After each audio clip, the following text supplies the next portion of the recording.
आज की शाम बड़ी बोझल है। आज की रात बड़ी कातिल है। आज की शाम ढलेगी कैसे? आज की रात कटेगी कैसे? आग से आग बुझेगी दिल की, मुझे ये आग भी पी लेने दो। सही है, आग ही तो पीना है उम्मीदवारों को, क्योंकि कल रिजल्ट का दिन है। सारा तप, सारी मेहनत, हुक ब्रुक और क्रुक जो भी किया है, उसका प्रतिफल कल ही मिलना है। नमस्कार, मैं हूं अभय सिंह। विधानसभा के लिए हुए मतदान के बाद हजारीबाग जिले की चारों विधानसभाओं में चुनाव लड़ रहे प्रत्याशियों के भाग्य का फैसला कल मतगणना के बाद होगा। कल सुबह के 8 बजते ही ईवीएम में कैद वोट बाहर आने लगेंगे और इसके साथ ही उम्मीदवारों की जीत हार को लेकर रुझान मिलने शुरू हो जाएंगे।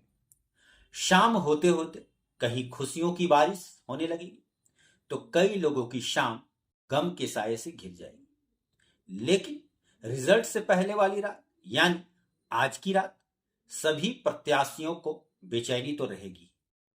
सभी उम्मीदवारों के दिलों की धड़कनें बढ़ी हुई हैं। आखिर कल क्या होने वाला है? कोई पूजा कर रहा है, तो कोई कार्यकर्ताओं के साथ काउंटिंग को लेकर रणनीति बनाने में जुटा हुआ है। कई उम्मीदवार अपनी जीत को लेकर आश्वस्त नजर आ रहे हैं, तो कई लोग कल हार के बाद मीडिया को क्या बोलेंगे, इसको लेकर अपने चमचों गुर्गों के साथ मंत्रणा कर रहे हैं। वोटकटुओं की अपनी रणनीति है। जिन उम्मीदवारों अपनी जीत पक्की लग रही है, उनके द्वारा लड्डू के भी ऑर्डर दिए जा रहे हैं। लेकिन एक बात जो सच है वो ये है कि सभी के दिलों की धड़कनें तेज हैं, क्योंकि रिजल्ट के पहले वाली रात अंतिम रात है और ये रात बहुत लोग को कल भारी पड़ेगी। कल शनिवार को मतों की गिनती होनी है। इसके लिए प्रशासनिक अधिकारियों ने पूरी तैयारी कर ली है। सुबह 6 बजे से ही उम्मीदवार व उनके काउंटिंग एजेंट बाजार समिति में पहुंचना शुरू हो जाएंगे। मतदान के बाद उम्मीदवारों को अपनी हैसियत का पता चलता है, हद का पता चलता है कि क्षेत्र की जनता उन्हें कितना आशीर्वाद देती है, और इस आधार पर वो अपनी जीत हार का अंदाजा भी लगा लेते हैं। लेकिन जब तक आधिकारिक रूप से इसकी पुष्टि हो नहीं जाती, मतगणना हो नहीं जाती, तब तक तो उन्हें चैन नहीं मिलता है। आज शुक्रवार को उम्मीदवारों ने मतगणना को लेकर पूरी रणनीति तैयार की। इसके साथ ही उन्होंने पूजा पाठ किया। उम्मीदवारों के समर्थकों की तरफ से फूलों की माला व बुके के ऑर्डर भी दिए जा चुके हैं। वही कई समर्थकों ने नोटों की माला भी अपने उम्मीदवारों के लिए तैयार कराई है। रिजल्ट को लेकर सभी दल बड़े बड़े दावे तो कर रहे हैं, लेकिन सबको यह भी पता है कि जब 23 नवंबर की सुबह 8 बजे मतगणना शुरू होगी, तभी जाकर धीरे धीरे सारी स्थिति स्पष्ट होगी। चुनावी नतीजों से पहले उम्मीदवारों के समर्थकों ने ढोल वालों को बुक कर लिया है। इसके साथ ही उन्हें यह भी कह दिया गया है कि दोपहर बाद झंडा चौक पर पहुंच जाएं। जैसे ही उनके उम्मीदवार की जीत की घोषणा होगी, वैसे ही ढोल की थाप पर समर्थक खुशी मनाना शुरू कर देंगे। अब मैं आप लोगों को हजारीबाग के अंतर्गत आने वाले चारों विधानसभा सीट और बड़कागांव विधानसभा सीट के बारे में एक आकलन करूंगा। जो इनपुट मुझे वहां के पत्रकारों से, वहां के लोगों से मिली है, उस पर मैं बात करूंगा। सबसे पहले बात करते हैं सदर विधानसभा की। सदर विधानसभा में 4,40,297 वोटर हैं। यहां 2,63,800 मतदाताओं ने मतदान किया है। पिछली बार यानी 2019 के विधानसभा चुनाव में भाजपा के मनीष जायसवाल यहां से जीते थे। मनीष जायसवाल ने 1,06,208 मत प्राप्त किए थे। इस बार अगर कोई भी उम्मीदवार इतना ही वोट लाने में सफल हो जाता है, तो उसके जीतने के चांसेस काफी बढ़ जाएंगे। वो जीत जाएगा, मेरा ऐसा मानना है, क्योंकि इस बार वोट काफी बटे हैं। वैसे हजारीबाग में 2 पार्टियों में ही टक्कर है, बाकी सभी वोट कटवा ही माने जाएंगे। भाजपा के प्रदीप प्रसाद व कांग्रेस के मुन्ना सिंह के बीच कांटे की टक्कर मानी जा रही है। अब वोट कटवा किसका बंटाधार करेंगे ये तो कल पता चल जाएगा। मुन्ना सिंह मुस्लिम वोटों पर आश्रित है तो प्रदीप प्रसाद साइलेंट वोटर्स और भाजपा के कैडर के भरोसे हैं। निर्दलीय प्रत्याशी उदय मेहता और हर्ष अजमेरा कितना वोट काटेंगे इस पर मुन्ना सिंह की नजर है, क्योंकि उनकी जीत और हार खुद से ज्यादा दूसरे उम्मीदवारों पर निर्भर है। जेएलकेएम के उदय मेहता ने कटकम सांडी में अच्छी खासी सेंधमारी की। वहां से मेहता वोटरों ने उदय मेहता के पक्ष में वोट किया है, लेकिन कटकम सांडी प्रखंड से इसके बावजूद भाजपा 6000 वोटों से लीड कर सकती है, ऐसा बताया जा रहा है। सदर प्रखंड से हमेशा ही भाजपा लीड करती रही है।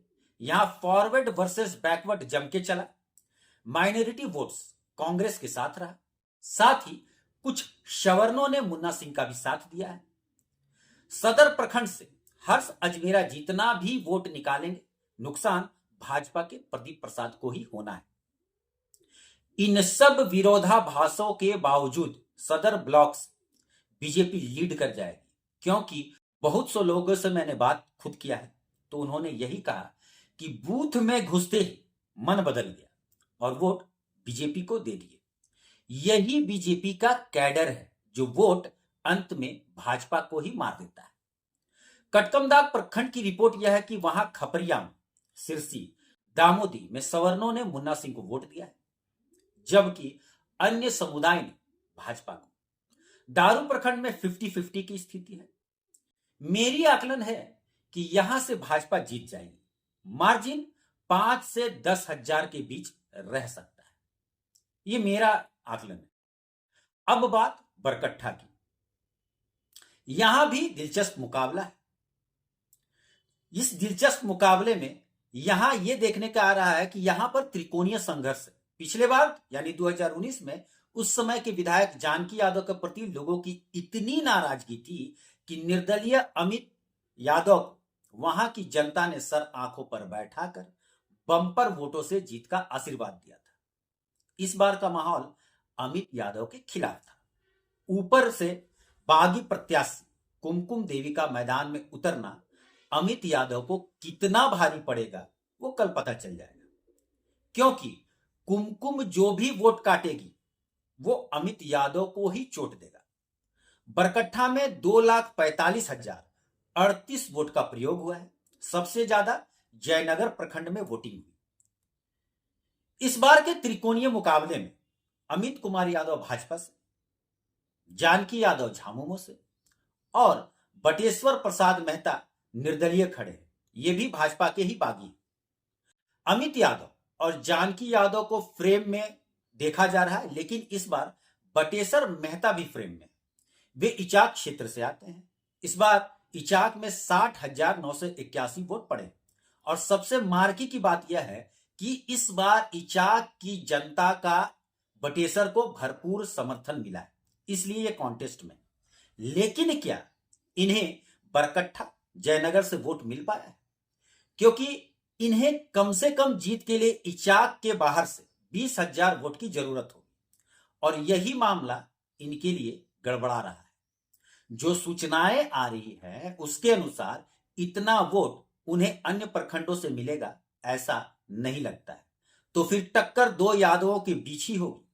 अमित यादव और जानकी यादव के बीच मुकाबला लग रहा है।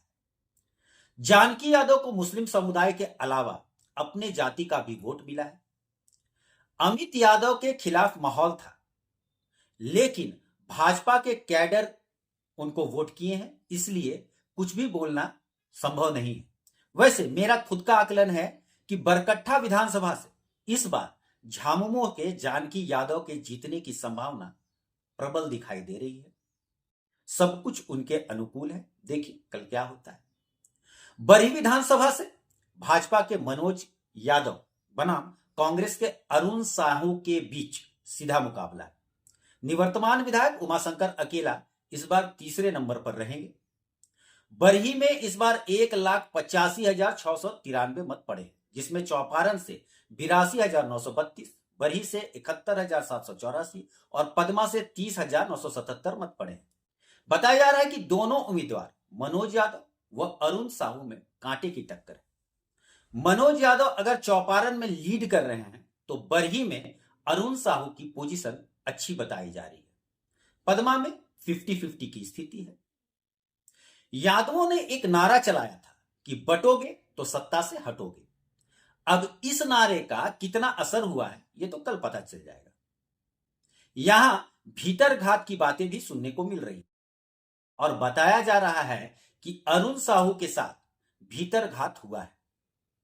अगर यह सूचना सही निकली तो अरुण साहू का जीतना मुश्किल हो जाएगा। वैसे भी मनोज यादव चुनाव मैनेजमेंट के बढ़िया खिलाड़ी रहे हैं। उनको चुनाव कैसे लड़ा जाता है यह मालूम है। सूचनाओं के आधार पर बरही से भाजपा के मनोज यादव के जीतने के साफ संकेत मिल रहे हैं। यानी बरही विधानसभा भाजपा की झोली में चली जाएगी। ये मेरा आकलन है। मांडू विधानसभा से कांग्रेस के लिए अच्छी खबर आ सकती है। सूचना है कि वहां से कांग्रेस के जयप्रकाश भाई पटेल अपने पॉलिटिकल कैरियर को बचाने में सफल हो सकते हैं। हालांकि कैंची छाप से लड़ रहे जेकेएलएम के बिहारी महतो मुख्य मुकाबले में माने जा रहे हैं। कांग्रेस के जेपी पटेल और आजसू के निर्मल महतो उर्फ तिवारी महतो की धड़कनें उन्होंने बढ़ा दी है। वैसे तो चुनाव के मैदान में कुल 18 प्रत्याशी, लेकिन मुख्य मुकाबला आपका आजसू और कांग्रेस के प्रत्याशी जेपी पटेल के बीच में। आजसू प्रत्याशी तिवारी महतो के बीच और आपके जेपी पटेल के बीच में जो मुकाबला है उसका खेला बिगाड़ सकते हैं बिहारी महतो। अब ये किसका खेल बिगाड़ेंगे, किसका वोट काटेंगे, ये कल पता चलेगा। मांडू में त्रिकोणीय मुकाबला बनाने का भरपूर प्रयास हुआ, पर अंत में यह मुकाबला जेपी पटेल बनाम तिवारी महतो का हो गया। विधानसभा क्षेत्र के चौक चौराहों पर जीत हार की चर्चा का बाजार गर्म है। पूरे विधानसभा में इस बात पर जोर शोर से चर्चा हो रही है कि जेएलकेएम को कितना वोट मिलेगा, उसी पर हार जीत तय होगी। जेपी पटेल के खिलाफ हालांकि काफी विरोध था, लेकिन जब मैंने वहां के लोगों से बात की तो उन्होंने कहा कि जयप्रकाश भाई पटेल को भी वोट नहीं करते अगर भाजपा यहां से खुद लड़ती और तिवारी महतो को छोड़ किसी अन्य उम्मीदवार को यहां से खड़ा करती। कहा कि अंधों में काना राजा को चुनना मजबूरी बन गया था। लोगों ने कहा कि दोनों की तुलना जब की गई तो जेपी ही बेहतर लगे, लेकिन 10-20 अलग अलग लोगों की बातों को सत्य नहीं माना जा सकता है। हो सकता है वे कांग्रेस के माइंडसेट के हों या फिर हो सकता है वे जेपी पटेल के प्रशंसक हों, लेकिन हम पत्रकार सूचनाओं के आधार पर खबर लिखते हैं और उसका आकलन करते हैं, और इस आधार पर कहा जा सकता है कि इस बार जेपी पटेल को जनता ने जीवन दान दे दिया है, आशीर्वाद दे दिया है, सुधरने का मौका दे दिया है। इसलिए लगता है कि जेपी पटेल वहां से जीत जाएंगे। अब क्रीम सीट की बात करते हैं, हॉट सीट की, बड़कागांव की, जहां संघर्ष कांग्रेस की निवर्तमान विधायक अंबा प्रसाद और भाजपा के रोशन लाल चौधरी के बीच कांटे का मुकाबला है। बड़कागांव विधानसभा के घर, दफ्तर व चाय पान की दुकानों पर चर्चाओं का बाजार गर्म रहा। इस बार चुनावी नतीजे क्या रहेंगे, किस वर्ग ने किस दल को समर्थन किया, इसका आकलन किया जा चुका है। भाजपा समर्थकों का कहना है कि रोशन लाल चौधरी को लगभग 15 से 20 हजार मतों से इस बार जीत मिलेगी और वे बड़ा उलटफेर करेंगे। वहीं कांग्रेस के समर्थक अपनी जीत को पक्का मान रहे हैं। लेकिन चर्चा में एक बात सामने आ रहा है कि बड़कागांव विधानसभा में आज तक कोई प्रत्याशी हैट्रिक नहीं लगा पाया है। नहीं, हैट्रिक लगा पाया है लेकिन 4 बार नहीं जीत पाया। फिर जेएलकेएम के बलेसर महतो जो है उन्होंने भी वोट काटा है, वे भाजपा से बागी हैं। इस कारण रोशन लाल चौधरी का सांस थोड़ा रुका हुआ है। रोशन लाल चौधरी बड़कागांव विधानसभा से पहले भी 3 बार हार चुके हैं। ऊपर से वोटरों की चुप्पी दोनों उम्मीदवार अंबा प्रसाद व रोशन लाल चौधरी को सोने नहीं दे रही है। हर दल के समर्थकों का अपना दावा है। किस क्षेत्र में कौन भारी पड़ रहा है, इसका जोड़ घटाव गुना भाग हो गया है। अब फैसले की घड़ी है। हार जीत का आकलन करने वाले जातीय से लेकर सामाजिक आंकड़ों का आकलन देते नहीं थक रहे थे। इन्हीं आकलन के आधार पर जो निष्कर्ष मैंने निकाला है, उसमें रोशन लाल चौधरी इस बार अंबा प्रसाद को पटकनी दे देंगे, ऐसा लग रहा है। क्योंकि इस बार अगर वे ऐसा करने में सफल नहीं हो सके तो फिर कभी नहीं हो पाएंगे। इस तरह से 5 विधानसभा में मेरा यह आकलन है कि सदर विधानसभा से भाजपा, बरही से भाजपा, बरकट्ठा से झामुमो, मांडू से कांग्रेस और बड़कागांव से भाजपा की जीतने की उम्मीदें हैं। आज के लिए इतना ही। खबर पर नजर बनाए रखिए। धन्यवाद।